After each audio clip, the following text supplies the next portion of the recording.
फिर नागिन जलपरी को वहाँ से छुड़ाकर नदी किनारे ले जाती है और जलपरी झिनुकमाला के हाथ में जादुई मोती देते ही वो नदी में कूद जाती है। जंगल के बीच से बहती हुई नदी के किनारे छोटी सी कुटिया में एक नागिन रहती थी।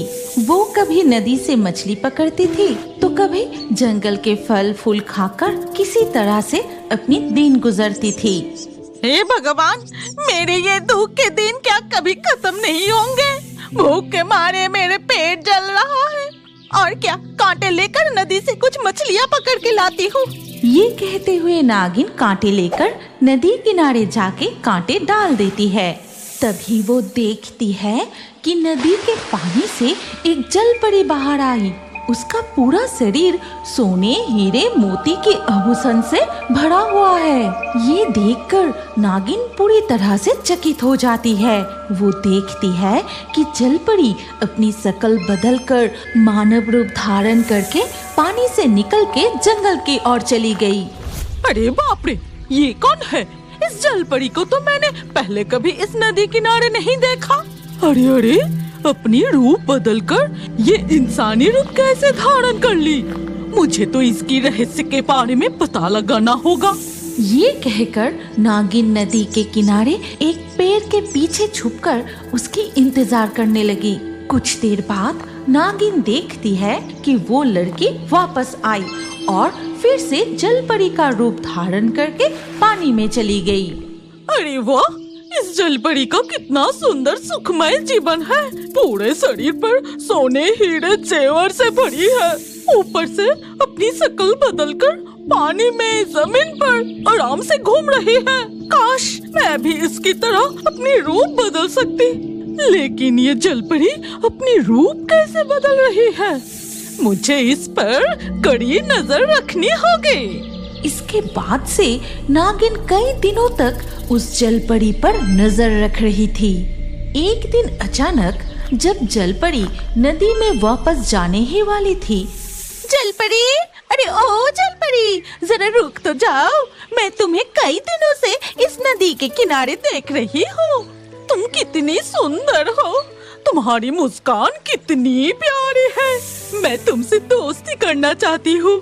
क्या तुम मेरी दोस्त बनोगी? क्यों नहीं, मेरा नाम झिनुकमाला है। तुम मुझे झिनुक बुला सकती हो।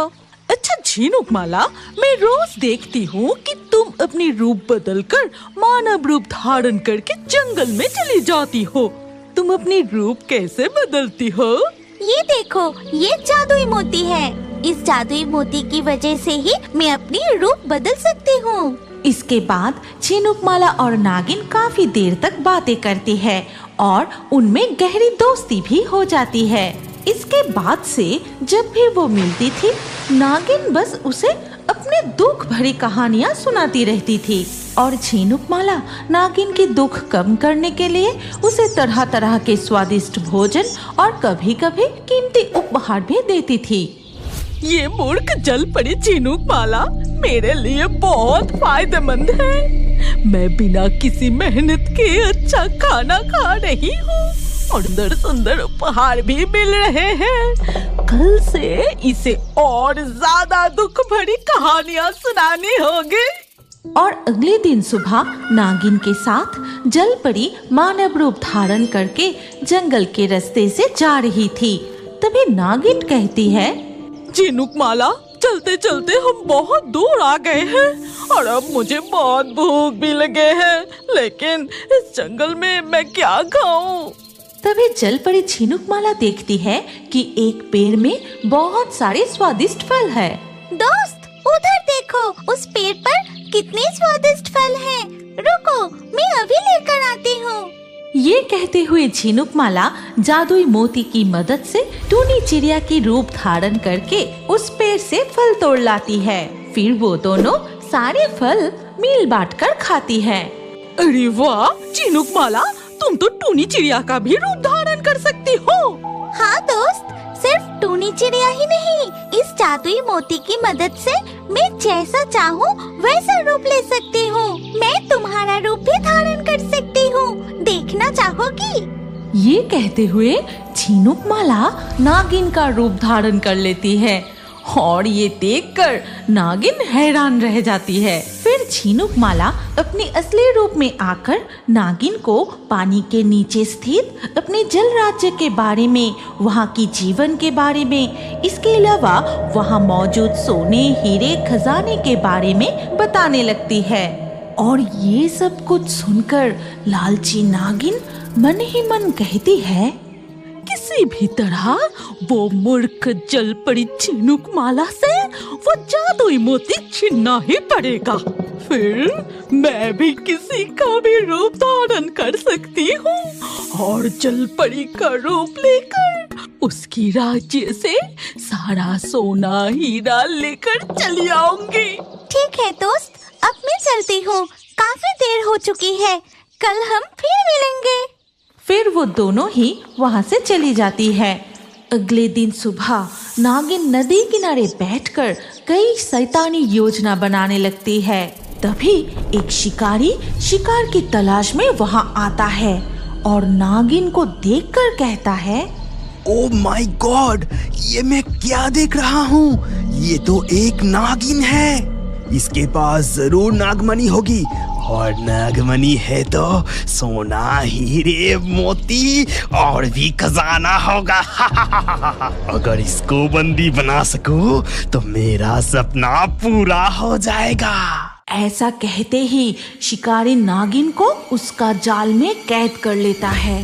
कौन मुझे बंदी बनाया? निकालो, अभी मुझे यहाँ से बाहर निकालो, निकालो। तभी वो शिकारी नागिन की तरफ अपना बंदूक तान कर कहता है, अभी के अभी तुम मुझे अपना नागमणि दे दो, नहीं तो गोली से तुम्हारी खोपड़ी उड़ा दूंगा। अरे रुको, जहाँ मेरे पास खाने के लिए कुछ नहीं है, वहाँ नागमणि कहाँ से आएगा? विश्वास करो, मेरे पास नागमणि नहीं है। तुम एक इच्छाधारी नागिन और तुम्हारे पास नागमणि नहीं है, मुझे उल्लू बना रहे हो। ठीक तभी नागिन की दिमाग में एक शैतानी योजना आती है और कहती है, सच कह रही हूँ, मेरे पास कोई नागमणि नहीं है, लेकिन मैं किसी को जानती हूँ जिसके पास बहुत सारा सोना, हीरा, चांदी है। कौन है वो? तुम मुझे इस जाल से बाहर निकल दो और उस पेड़ के पीछे जाकर छुप जाओ। मैं सही वक्त पर तुम्हें इशारा कर दूंगी, फिर तुम उसे पकड़ लेना। नागिन की बात मानकर शिकारी पेड़ के पीछे छुप जाता है। थोड़ी देर बाद जब झिनुकमाला नागिन से मिलने आती है, झिनुकमाला, क्या तुम अपना जादुई मोती मुझे देखने के लिए दोगी? उसे छूकर देखने की बड़ी इच्छा हो रही है। क्यों नहीं, ये लो दोस्त। ये बात सुनकर झिनुकमाला जैसे ही अपना जादुई मोती नागिन को दिया, तभी नागिन सीटी बजाने लगी और साथ ही साथ वो शिकारी पीछे से आकर झिनुकमाला को बंदी बना लेता है। ये क्या? किसने मुझे बंदी बनाया? छोड़ दो दोस्त, मुझे बचाओ दोस्त। बचाएगा? मुझे तो बस तुम्हारी ये जादुई मोती की जरूरत थी, वो मिल गया। अब तुम्हारी दोस्ती की कोई जरूरत नहीं। शिकारी, अब तुम इसे ले जाओ। इसके बाद शिकारी झिनुकमाला को वहाँ से लेकर चला जाता है। झिनुकमाला फुट फुट कर रोती रही और नागिन नदी किनारे खड़ी होकर जोर जोर से हंसने लगी। अब इस जादुई मोती की मदद से मैं कोई भी रूप धारण कर सकती हूँ, जो चाहूंगी वही करूंगी। सबसे पहले मैं इस शिकारी का रूप लूंगी ताकि जंगल के शेर, चीते मुझसे डर जाए। ए जादुई मोती, मुझे तुरंत शिकारी बना दे। लेकिन नागिन का रूप नहीं बदलता। वो फिर से कोशिश करती है, लेकिन उसका रूप नहीं बदला। ये क्या? मेरा तो रूप ही नहीं बदल रहा। ओहो, मैं तो झिनुकमाला से मंत्र पूछना ही भूल गई। न जाने शिकारी उसे कहाँ ले गया। नागिन शिकारी के जूतों की निशान का पीछा करते हुए एक झोपड़ी के पास पहुंचती है और वहां पहुंच के देखती है कि जल परी झिनुकमाला को एक पानी की टंकी में बंदी बना के रखा है। उसके पास जाके नागिन बोली, अरे ए झिनुकमाला, तुम्हारे इस जादुई मोती हाथ में लेकर रूप बदलने के लिए कौन से मंत्र जपना चाहिए, जरा बताओ तो। तुम दोस्त होकर एक दोस्त के साथ इतना बड़ा धोखा कर सकते हो और ये पूछने की हिम्मत कैसे की? ओह, ज्यादा ज्ञान मत दो, जल्दी जल्दी मंत्र बताओ। ठीक है, बता सकती हूँ। साथ में तुम्हें बहुत सारा धन दौलत भी दे सकती हूँ अगर तुम मुझे यहाँ से आजाद कर दो तो। इसके बाद नागिन शिकारी के कमरे में जाती है और तकिया के नीचे से जैसे ही चाबी उठाने जाती है, तभी शिकारी पीछे से नागिन की तरफ बंदूक तान कर कहता है, तुम्हारी इतनी साहस कि मेरे कमरे से चाबी चुराने आए? मैं तुझे अभी गोली करूंगा। ये सुनते ही नागिन काल सांप का रूप धारण करती है और शिकारी के पैर में डस लेती है। फिर नागिन जलपरी को वहाँ से छुड़ाकर नदी किनारे ले जाती है और जलपरी झिनुकमाला के हाथ में जादुई मोती देते ही वो नदी में कूद जाती है। अरे तुम कहाँ जा रही हो? वो जादुई मोती देकर तो जाओ और उस मोती से रूप बदलने के मंत्र तो बताओ, और जो खजाना देने की वादा किए वो तो देके जाओ। चली क्यों जा रही हो? जब दोस्ती का नकाब पहनकर मुझे धोखा दिया था तब ये याद नहीं था। ना तो तुम धन दौलत पाओगे और ना ही जादुई मोती, और आज से हमारी दोस्ती भी खत्म। तुम जैसे पहले तकलीफ में थी वैसे ही जिंदगी भर तकलीफ में रहोगी और ये सजा हमेशा भुगतोगी। ये कहते हुए झिनुकमाला नदी में डुबकी लगा के वहाँ से चली जाती है और नागिन नदी किनारे खड़ी होकर रोती रहती है। तभी ड्रैगन को बहुत गुस्सा आया और वो पंछियों का पीछा करते हुए झरने की इस तरफ आ गया। जैसे ही वो झरने की इस तरफ आए, उसे एक कुटीर दिखाई देता है और उस कुटीर के पास उनके राज्य के फलों का पेड़ उसको नजर आता है। दंडकारण्य वन के बिल्कुल अंत में एक सुंदर झरना बहता था, जिसका मीठा शीतल जल जंगल से नदी के रूप में बहता था। पहाड़ों से घिरा हुआ ये झरना जंगल की सुंदरता को और भी बढ़ा देता है। उसी झरने के पास एक छोटी सी कुटीर में ज्योति नागिनी अकेले ही रहती थी। हे भगवान, मेरी दुख के दिन क्या कभी खत्म नहीं होगी? अब तो मेरी हालत ऐसी हो गई है कि नदी से पानी पी के भूख मिटाना पड़ रहा है। इतना कहकर नागिनी फुट फुट कर रोने लगी। तभी उसे एक टूनी चिड़िया को झरने के पानी की तरफ जाता हुआ दिखाई दिया और वो टूनी चिड़िया उड़ते हुए सीधा जाके झरने के पानी से टकराया। फिर वो टूनी चिड़िया ना जाने कहाँ गायब हो गई। अरे वो टूनी चिड़िया कहाँ गायब हो गई? क्या वो झरने के पानी से टकरा के नदी में बह गए? वो टूनी चिड़िया जरूर पागल है। इस तरह कोई झरने की तरफ जाता है क्या? जो भी हो, मैं खुद भूख से मर रही हूँ। इधर कौन कैसे मर रहा है ये देखने की फुर्सत नहीं है मुझे। इतना कहकर वो अंदर चली गई। अगली सुबह नागिनी झरने से पानी लाती है और उस पानी को पीकर ही अपना पेट भरती है। तभी उसने देखा कि वो टूनी चिड़िया आज फिर से उड़ता हुआ झरने की तरफ जा रहा है और आज तोता और मैकाऊ भी उसके साथ उड़कर जा रहे हैं। वो वही टूनी चिड़िया है ना? वो अभी भी जिंदा है?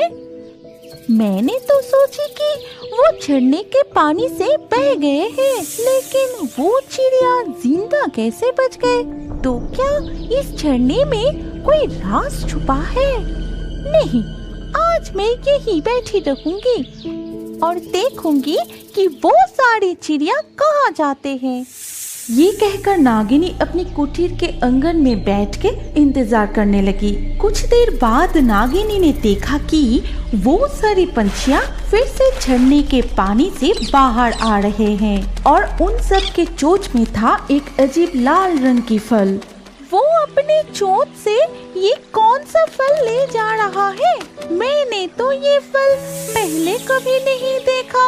मैं उन सारे पंछियों का पीछा करता हूँ और उनसे वो फल मांगूंगा, फिर पेट भर के खाऊंगा। तब नागिनी उनका पीछा करने लगी और उनका पीछा करते हुए कुछ दूर जाने के बाद उन पक्षियों को एक पेड़ की शाखा पर बैठे फल खाते हुए देखा। तो नागिनी उनके पास गई और बोली, टूनी चिड़िया, ओ टूनी चिड़िया, मुझे भी एक फल दो ना। मैं कितने दिनों से कुछ नहीं खाई, एक फल मुझे दो ना। लो, अब इनकी बात सुनो। हम झरने के उस पार से फल लाने के लिए अपने जान खतरे में डालेंगे और इस महारानी को वो फल दे देना होगा। जाओ जाओ, अपना भोजन खुद ढूंढ के लाओ। टूनी चिड़िया की बात सुनकर नागिनी बहुत दुखी हो जाती है। फिर उसने बोली, अच्छा, ये सारे चिड़िया फल खाने के बाद दाने तो इधर उधर ही फेंक देते हैं और वो सारे जो पोटी करते हैं उनमें भी तो दाने होते हैं। मैं उस पेड़ के नीचे से इस फल के बीज इकट्ठा करूँगा और अपने आंगन में बोऊंगा। नागिनी उस पेड़ के नीचे गई जहाँ वो सारी चिड़िया बैठे थे और उनके पोटी से फलों के बीज ढूंढकर वो जल्द ही अपने घर लौट आई। फिर वो सारे बीज को अपने आंगन में बो दी। इसके बाद झरने से पानी लिए बीजों पर डाल देती है। रात के बाद अगले दिन सुबह नागिनी बाहर आके जो देखी उससे वो चौंक जाती है, क्योंकि उसने देखा कि सारे दाने से पेड़ निकल के उसमें फूल भी खिल रहे थे। ये मैं क्या देख रहा हूँ?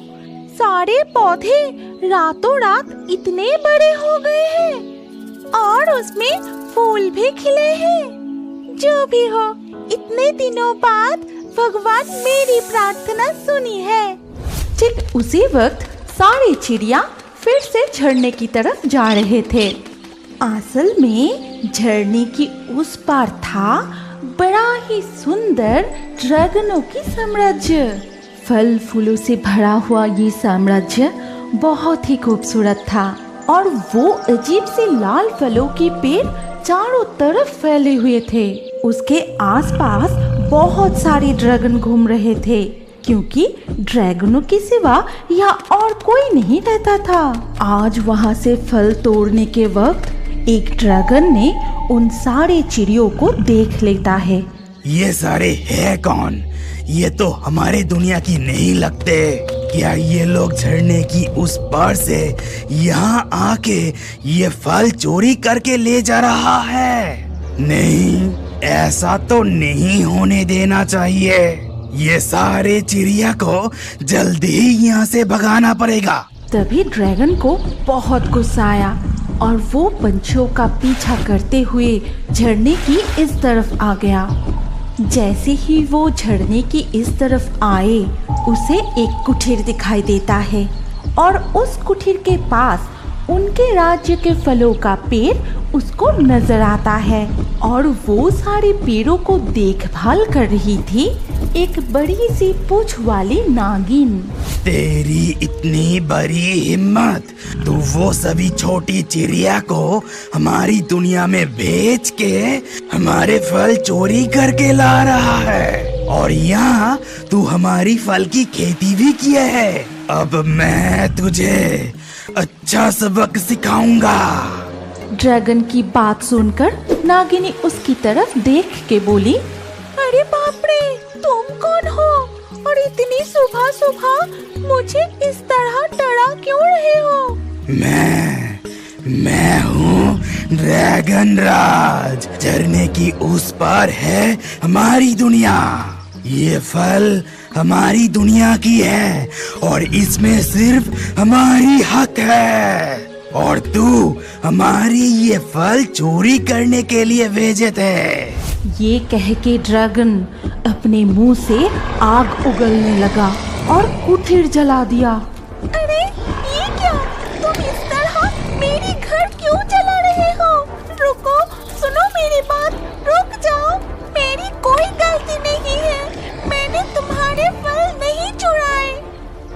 ड्रैगन नागिनी की एक भी बात नहीं माना।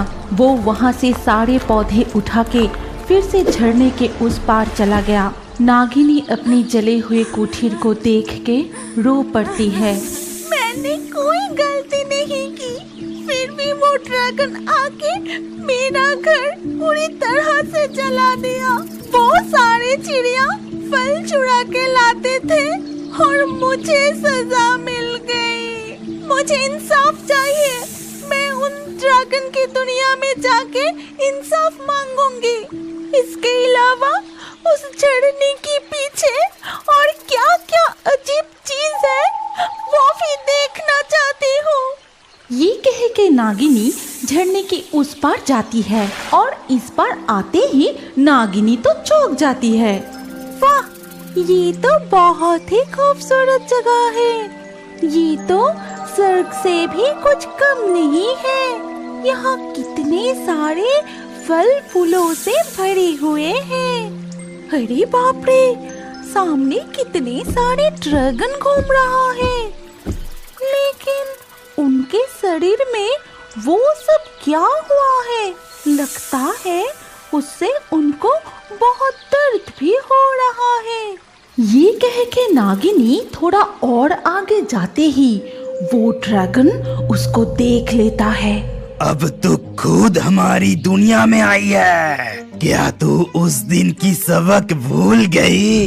आज तू खुद चोरी करने आया है। आज तेरी मौत तय है। अब तुझे पकड़ के हमारे ड्रैगन रानी के पास ले जाऊंगी। ये कह के वो ड्रैगन नागिनी के हाथ पकड़ लेता है। अरे दुष्ट ड्रैगन, तुम्हारा इतना साहस! उस दिन भी तुमने बिना किसी गलती की मुझे सजा दी थी। आज मैं तुम्हें ऐसी डांसूंगी कि मेरी जहर से तुम पूरी तरह से खत्म हो जाओगे। ये कहते ही नागिनी ने ड्रैगन के हाथ में काट लिया।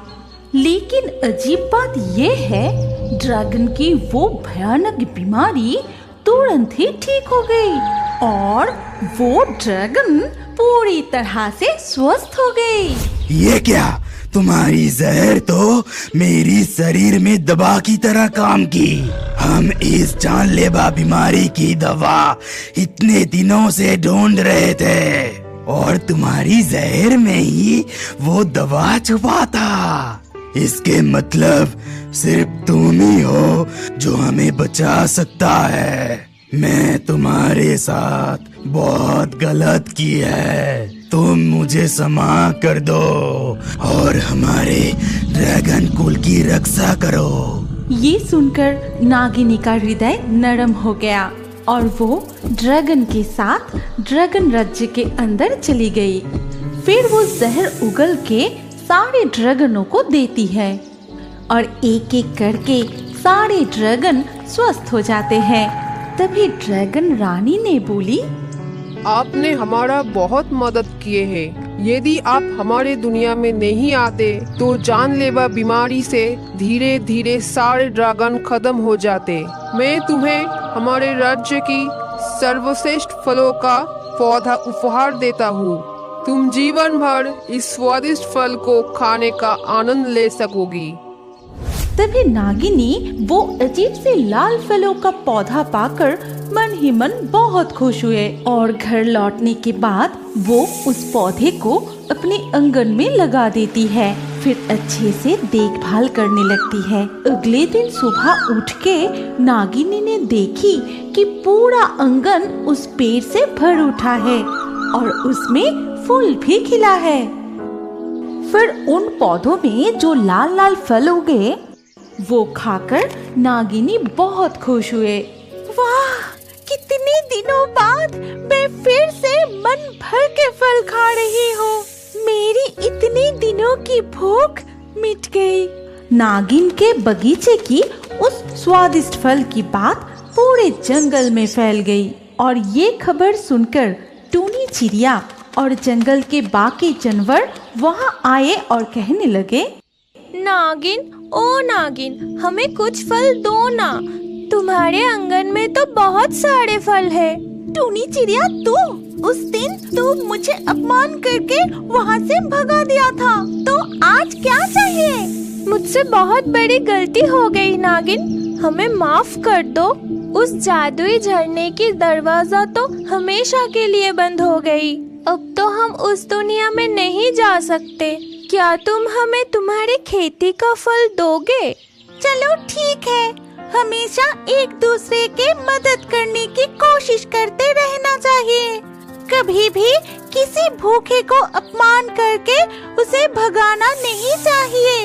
इस दुनिया में कब किसको किसकी जरूरत पड़ जाए वो किसी को नहीं पता। इसीलिए हम सभी को एक दूसरे की मदद करनी होगी और एक दूसरे के साथ रहना होगा।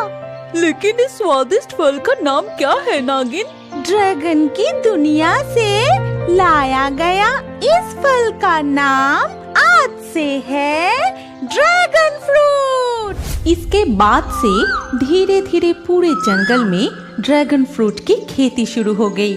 सभी जानवर और चिड़िया ये फल खाके खुशी खुशी रहने लगते हैं। क्या अब बड़े होकर भी कार्टून देखना पसंद करते हैं? तो अपना नाम कमेंट करें और हमारे पिछले वीडियो से लकी ड्रॉ में चुने